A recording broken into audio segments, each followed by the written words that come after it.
दो तरह की डिवीजन सिचुएशंस पॉसिबल हैं। एक वो सिचुएशंस जहां पे नंबर ऑफ ग्रुप्स जो हैं अननोन हो, और दूसरी वो टाइप जहां पे साइज ऑफ ग्रुप्स अननोन हो। नंबर ऑफ ग्रुप्स वाली अननोन सिचुएशंस को हम प्रीवियस लेसन्स में डिस्कस कर चुके हैं।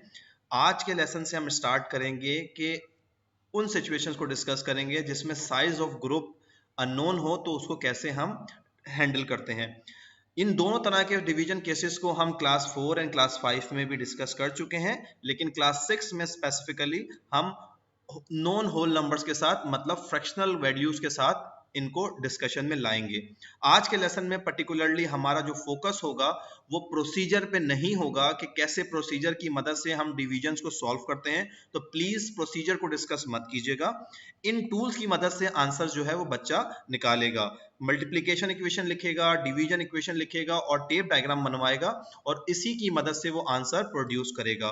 तो आज का लर्निंग गोल भी हमारे यही होंगे कि बच्चा टेप डायग्राम बना सकता हो उन सिचुएशंस की जिसके अंदर साइज ऑफ ग्रुप जो है वो अननोन हो और फ्रैक्शनल नंबर्स के साथ, जाहिर है। और सेकंड ऑब्जेक्टिव है कि वो मल्टीप्लिकेशन और डिवीजन इक्वेशंस लिख सकता हो उन्हीं सिचुएशंस के लिए। ठीक है, डिस्क्लेमर यही है कि प्रोसीजर को डिस्कस नहीं करना आज के दिन ऑब्जेक्टिव नहीं है।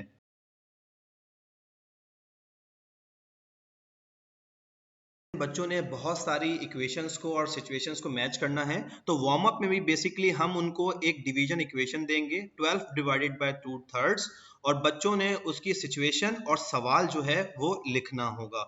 वो इस तरह की सिचुएशंस लिख सकते हैं कि जैसे उनके पास 12 फीट ऑफ रिबन है और वो बोज बना रहे हैं। हर बो बनाने में उनको 2/3 फुट जो है रिबन लगती है, तो वो कितने बोज बना सकते हैं। ठीक है, तो इस तरह की सिचुएशन और सवाल वो बेसिकली बनाएंगे। ठीक है, अच्छा, ऑब्जेक्टिव यही है कि क्योंकि प्रीवियसली वो इस तरह के केसेस पढ़ चुके हैं कि जहां पे नंबर ऑफ ग्रुप्स अननोन थे, तो उसी को इस्तेमाल करके वो काम करेंगे। लेकिन यहाँ पे काम उल्टा है, वो प्रीवियसली बहुत सारी डिवीजन इक्वेशंस बना चुके हैं, लेकिन आज वो डिवीजन इक्वेशन के लिए सिचुएशन और सवाल बनाएंगे वार्म अप के अंदर। ठीक है, लॉन्च करते टाइम आपने बच्चों को इन दोनों पार्ट्स को बता देना है और उसकी टाइमिंग्स भी, कि पहले पार्ट में आपने इस इक्वेशन के लिए सिचुएशन और सवाल लिखना है, इसके लिए आपके पास 4 to 5 मिनट्स हैं, और उसके बाद आपने पार्टनर के साथ अपने डिस्क्रिप्शन को एक्सचेंज करना है और अपने पार्टनर का जो डिस्क्रिप्शन है उसका जवाब आपने देना है। इसको अच्छी तरह आपने लॉन्च कर देना है। जब आप इसको लॉन्च कर चुके होंगे तो आपने राउंड पे रहना है और उन बच्चों से सवालात पूछने हैं जिनका डिस्क्रिप्शन या तो ठीक ना हो या तो अनक्लियर हो, ताकि उसकी आप हेल्प कर सकें। और उसी दौरान आपने 2 या 3 बच्चे ऐसे सिलेक्ट कर लेने हैं जिनकी डिस्क्रिप्शन क्लियरली मैच करती हो, ताकि उनकी मदद से आप सिंथेसाइज के टाइम पे डिस्कशन जनरेट करें। ठीक है, इससे पहले कि आप डायरेक्टली डिस्क्रिप्शन और मैचिंग बताना स्टार्ट करें, आपको बच्चों को मौका देना है कि अगर किसी ने गलत या कंफ्यूजन के साथ डिस्क्रिप्शन लिखी है तो उसका पार्टनर उससे सवालात करे और उसमें कुछ क्लैरिटी पैदा करने की कोशिश करे। आपको इनके इनकरेज करना ताकि कैलिब्रेशन हो। उसके बाद जो टाइम आपने दिया हुआ है, जब वो टाइम ओवर हो जाए तो आपने सिंथेसाइज स्टार्ट कर देना है, और सिंथेसाइज स्टार्ट करते टाइम वही 2 या 3 बच्चे जिन्होंने आपने देखा था कि उनका डिस्क्रिप्शन ठीक था, उनको ही आपने सिलेक्ट करना है। उनसे कहना है कि वो अपनी स्टोरी सुनाएं। जैसे ही वो स्टोरी सुनाएंगे, किसी दूसरे बच्चे को आपने कहना है कि वो एक्सप्लेन करे कि कैसे ये स्टोरी मैच कर रही है, और फिर किसी तीसरे बच्चे को उसके बाद आपने कहना है कि वो बताए कि इसका जवाब क्या होगा। इन तीनों चीजों को आपने बोर्ड पे नोट डाउन कर देना है कि डिस्क्रिप्शन क्या थी, उसकी एक्सप्रेशन क्या आई, और फिर उसका आंसर क्या आया एक इक्वेशन की फॉर्म में। ठीक है, और अगर ये चीज सामने ना आई हो कि आंसर कुछ भी हो, मतलब कोई भी स्टोरी हो, आंसर सेम आएगा, क्योंकि तमाम के तमाम बेस्ड करते हैं एक ही डिवीजन एक्सप्रेशन पे, तो आपको ये हाईलाइट कर देना है। अगर कोई बच्चे बिल्कुल ही कॉन्टेक्स्ट ना लिख पा रहे हो तो उनको आपने इस तरह से प्रॉबिंग करनी है कि बेटा डिवीजन की क्या मतलब होता है आपकी नजर में, या डिवीजन के क्या क्या केसेस होते हैं, या प्रीवियस जो हमने लेसन प्लान पढ़े हैं उसमें क्या क्या सिचुएशंस थी। इस तरह के आप सवाल उनसे पूछेंगे तो वो कनेक्ट कर पाएंगे उसके अंदर।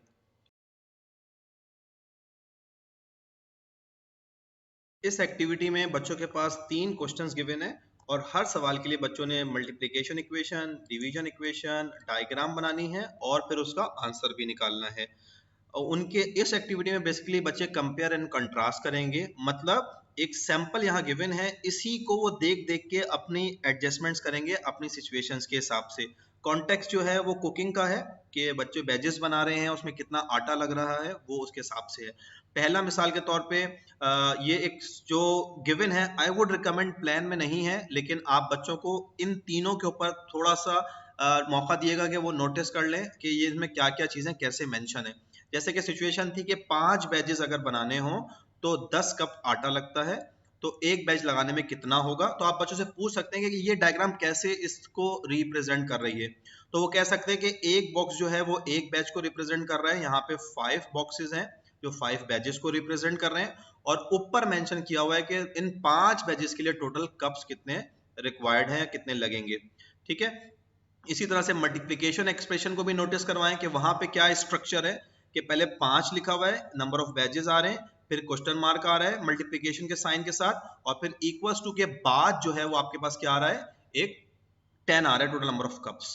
ठीक है, और फिर थर्ड में जो डिवीजन है उसमें आप कहेंगे यहाँ पे कप्स कहाँ हैं, नंबर ऑफ बैचेस कहाँ हैं, और अननोन क्या है। तो बच्चे कह सकते हैं कि कप से बात स्टार्ट होती है इस इक्वेशन में, टोटल नंबर ऑफ कप्स, फिर डिवाइड का साइन, फिर नंबर ऑफ टोटल बैचेस, और फिर क्वेश्चन मार्क जो आएगा इक्वल्स टू के उस तरफ आएगा। एक बार बच्चे इन तीनों के स्ट्रक्चर को अगर उन्होंने समझ लिया, फिर आप उनको कहेंगे कि अब आपने इन्हीं स्ट्रक्चर्स को अपने इस कॉन्टेक्स्ट को रिप्रेजेंट करना है, और इसी स्ट्रक्चर को बस नंबर्स को चेंज करना है और आपके पास चीजें तैयार हो जाएंगी। ठीक है, आपने उनको 5-4-4 के ग्रुप्स में बिठाना है। ठीक है, लेकिन पहले उनको कहना है कि आपने इंडिविजुअली 5 to 6 मिनट्स लेने हैं, अपने काम करना है, उसके बाद 1 बाय 1 अपना काम अपने ग्रुप में आपने शेयर करना है। ठीक है, तो ये आपका लॉन्च होगा। लॉन्च में इसके बारे में बच्चों को अच्छी तरह से स्ट्रक्चर को समझने का मौका दे दीजिएगा, ताकि वो इसके स्ट्रक्चर के हिसाब से अपने इन चीजों को भी उसी स्ट्रक्चर को चेंज करके इजीली आंसर दे लें। ठीक है, अब मिसाल के तौर पे यहाँ पे 5 बैचेस थे और 10 कप्स थे, तो उसको ऐसे बनाया। अब जो नया डायग्राम आया है, मे बी आप इसको भी एक बार रीड करवा सकते हैं ताकि बच्चों को कॉम्प्रिहेंशन का इशू ना आए कि पहले पार्ट में 4 बैचेस की बात हो रही है और 6 कप्स हैं टोटल, सेकंड में हाफ बैच, आधे बैच की बात हो रही है और 5 क्वार्टर्स कप्स हैं फ्लोर के, आटे के, और तीसरे में 2 कप्स हैं। ये स्ट्रक्चर उल्टा हुआ है, लेकिन ये देखना होगा कि 2 पहले ना लिखें, 2 कप्स हैं, स्ट्रक्चर वही रखें जो है, कप्स को जहां लिखना है वहां ही लिखें। 2 कप्स हैं आटे के, और बैचेस कितने हैं, 2/3 बैचेस हैं, बैच है। ठीक है, ब्रेड का। ओके, तो अब डायग्राम अगर बनानी हो पहले बैच की, यहाँ पे 5 बैचेस हैं, यहाँ पे 4 बैचेस हैं, तो यहाँ पे 5 बॉक्सेस के बजाय 4 बॉक्सेस बनेंगे, और यहाँ पे 6 कप्स हैं, तो यहाँ पे 10 के बजाय 6 मेंशन किया जाएगा। मतलब बच्चों को आपने कहना है कि इसी को देखो, कंपेयर एंड कंट्रास्ट करो और एडजस्ट कर लो अपनी सिचुएशन के हिसाब से। ठीक है, पहला होल वाला है, बच्चे थोड़ा आसानी से कर लेंगे। सेकंड में थोड़ा कंपेयर एंड कंट्रास्ट में ज्यादा डिस्कशन शायद उनको आपस में करना पड़ेगा कि यहाँ पे एक बॉक्स अगर 1 बैच को रिप्रेजेंट कर रहा है, मुझे हाफ बैच को रिप्रेजेंट करना है, तो एक बॉक्स बना के मैं उसका हाफ शेड करूं, और उसके ऊपर जो है वो मैं 5/4 कप्स मेंशन करूं, इस तरीके से। सही है। अगेन जब बच्चे एक्टिविटी कर रहे होंगे तो आपने ग्रुप्स में जाना है, और ग्रुप्स में जाने के बाद बच्चों को इसी स्ट्रक्चर को बार बार हाईलाइट करके बताना है कि बेटा इसमें देखिए कि स्ट्रक्चर क्या है। अगर आप मल्टीप्लीकेशन इक्वेशन लिख रहे हैं तो स्ट्रक्चर क्या है, पहले नंबर ऑफ बैचेस आते हैं, फिर मल्टीप्लाई का साइन, फिर क्वेश्चन मार्क, फिर इक्वल्स टू, और फिर टोटल नंबर ऑफ क्वांटिटी। तो आप इसी को चेंज करो अपने के हिसाब से। मिसाल के तौर पर अगर आप सेकंड पे काम कर रहे हैं तो आप लिखे नंबर ऑफ वेजेस हाफ पहले आएगा डेफिनेटली, फिर मल्टीप्लाई का साइन और क्वेश्चन मार्क, फिर इक्वल्स टू, और फिर टोटल नंबर ऑफ कप्स 5/4 आएंगे। मतलब स्ट्रक्चर पे बार बार आपने फोकस करवाना है जब आप उनके ग्रुप्स में प्रॉबिंग करने के लिए जा रहे होंगे, कि नोटिस करो बेटा कि वहां पे उस स्ट्रक्चर में नंबर ऑफ कप्स को कहाँ लिखा गया था, या वहां पे नंबर ऑफ बैचेस को कहाँ लिखा गया था, ताकि वो उसी को हिसाब से अपनी इक्वेशंस को अगर मिस्टेक कर रहे हैं तो करेक्ट करते जाएं। सही है। और जब ये काम बच्चों को टाइम पूरा हो जाए तो फिर आपने कुछ बच्चे आइडेंटिफाई कर लेने, और जब वो आइडेंटिफाइड स्टूडेंट्स के मदद से आपने जो है वो उसको डिस्प्ले करवाना है, उनसे कहना है खड़े हो जाइए और वो बताएंगे, और आप ड्राइंग कीजिएगा, उनको मत बुलाइएगा वरना वो टाइम ज्यादा लगा सकते हैं। ठीक है, तो सेकंड केस में क्या है कि 1 हाफ बैच है और 5/4 कप्स हैं, तो एक बैच का हाफ शेड किया जाएगा और ऊपर 5/4 कप मेंशन किए जाएंगे। लास्ट वाला है 2 कप्स टोटल है और बैचेस कितने, 2/3, तो अब इसी तरह से एक होल का 2/3 पार्ट शेड किया जाएगा एज बैच, और ऊपर 2 कप्स मेंशन कर दिए जाएंगे। अब बच्चा इसी के हिसाब से कॉन्टेक्चुअल रीजनिंग करके आंसर दे सकता है कि अगर हाफ बैच में 10 क्वार्टर्स हैं तो टोटल में 10 क्वार्टर्स होंगे। यहाँ पे वो कह सकते हैं कि 2/3 के अंदर अगर 2 कप्स आ रहे हैं तो एक और थर्ड मुझे चाहिए, तो एक और कप डालना होगा, क्योंकि एक थर्ड में एक कप आएगा।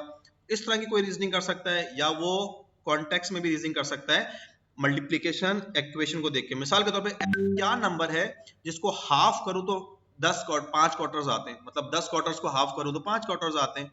इसी तरह से बच्चे चाहे मल्टीप्लीकेशन इक्वेशन में रीजनिंग करें, चाहे डिवीजन में करें, या डायग्राम की मदद से करें, वो किसी भी मदद से ये तीनों काम करने के बाद वो अपना आंसर निकाल लेंगे। सही है जी। अच्छा, जब वो बच्चे कुछ इस तरह की मिस्टेक्स कर सकते हैं, अच्छा छोड़ दें इसको, बाद में डिस्कस करेंगे।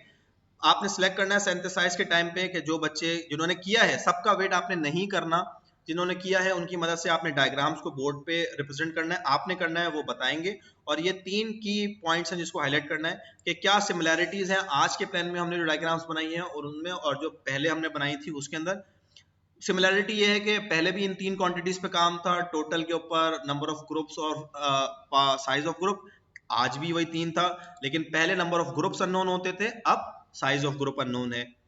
इक्वेशंस में क्या सिमिलैरिटीज और डिफरेंसेस हैं पहले के प्लान्स में और आज के प्लान में, वो बच्चे कह सकते हैं सिमिलैरिटी है, पहले भी मल्टीप्लिकेशन की जो इक्वेशन होती थी उसमें एक फैक्टर नोन और एक अननोन होता था, और डिवीजन इक्वेशन तो बिल्कुल ऐसे ही होती थी। डिफरेंस क्या है कि अब जो है एक दूसरा वाला फैक्टर जो है मल्टीप्लिकेशन इक्वेशन का, वो अननोन है। सही है।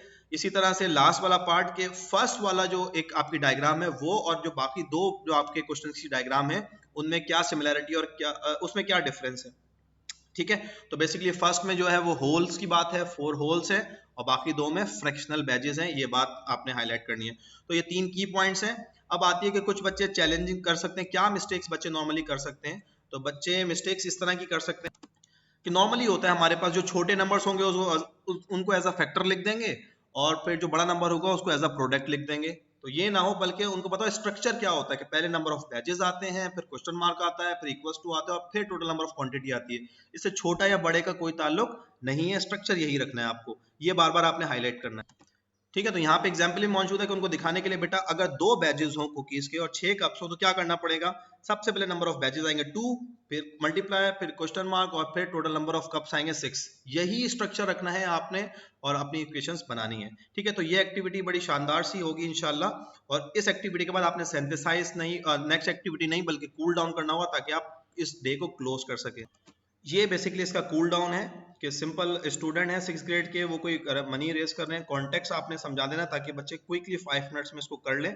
वही 4 काम करने, डायग्राम, इक्वेशन और वो सिचुएशन बनानी है। तो पहले टोटल जो क्वांटिटी है वो कहाँ आती है, ऊपर मेंशन करते हैं, तो टोटल क्वांटिटी ऊपर मेंशन करते हैं।